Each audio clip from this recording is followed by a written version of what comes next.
guys, so I only have a couple more things to add on this whole limit conversation. First off, Katie and Jeff, it's okay if you guys couldn't really pull much to talk about. I was actually pulling the whole limit thing out of my buttocks earlier, so that's cool. I'm glad you guys caught on to that and I have been captured. So I will continue to just pull stuff out of my colander region until we get something good. I would like to point out that this channel is not a success just because of the kind of input I have, and that it doesn't work just because of that. It works because we all are kind of intellectual people. And Jeff, you said, I believe, that your New Year's resolution, if you had one and if you talked about it, would be to push your limits more. Mine's kind of the exact opposite. I am very well known for pushing my limits way too much to the point where I burn myself out and I get too exhausted.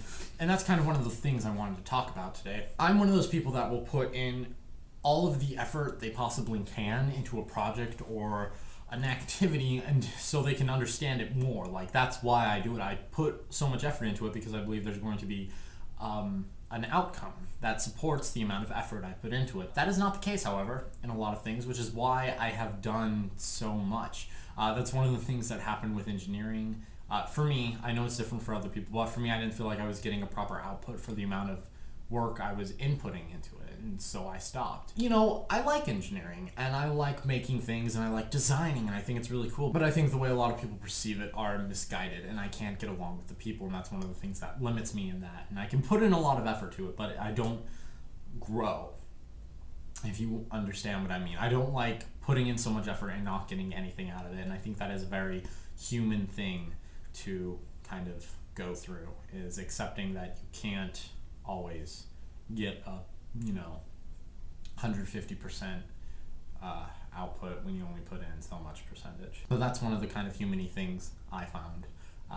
I used to do a lot with other things, and I would push them as far as I could go. And after kind of being in that lull of a setting where you're putting in so much effort into this one thing, pretty soon it becomes all you think about. Now, with me, that's kind of bad, because then I start overanalyzing absolutely everything. And a lot of times, what happens for me is that I decide that it's very flawed, and it doesn't work properly, and I don't understand why other people don't see this, and they tell me, oh no, don't worry about it, and they don't bother explaining anything to me on why this is the way it is and why I perceive it as wrong, and they don't care if it's wrong. That seems really dumb to me. So a lot of it is other people's opinions on the matter. I get limited very easily by what other people say and what other people tell me about these specific things. For one instance, it would be robotics. I used to build robots back in high school. That's something you may not have known about me, but one of the reasons why I stopped is because no one could tell me why something was. Why were we doing this when it was very clear before that we were going to do this? And no one could explain it to me, and some people will listen to my explanations. They go, yeah, that sounds about right, but they would still make no effort to help me fix it. So a lot of the reasons why I stopped doing the things I like is because of people. And that's kind of one of the bizarre things about the internet, is that it's very vast and it's very expansive, but I've been doing that thing where I really like this thing, so I put a lot of effort into it, and pretty soon it's all I think about. And I have thoughts about that concerning Nerdfighteria and my thoughts on its effectiveness and efficiency and what actually comprises of it, which is very contradictory to popular belief, which is why I haven't stated it before, because I'm pretty sure there's going to be a horrendous backlash, and like I said, I don't want people to ruin things for me, especially here when this is something I enjoy so much. This channel, more specifically though, we tend to not do a lot of really fancy things with this channel, and I think that that's okay. I think that is perfectly fine.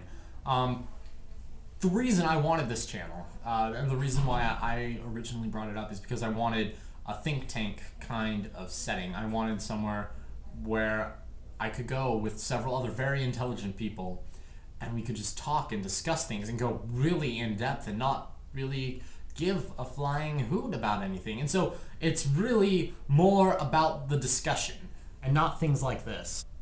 And I find that it's working very well for that. It's working very, very well for discussion. And it's not really to promote our video making skills. It's more about Jeff public speaking and that kind of thing. And yeah, it's kind of tricky because we can edit things out, but it's more informational, I think, than anything else. It's more informational than creative, but it's still beautiful because we have that high amount of intellectual capacity running through.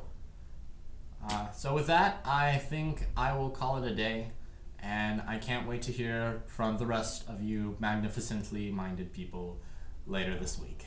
Goodbye.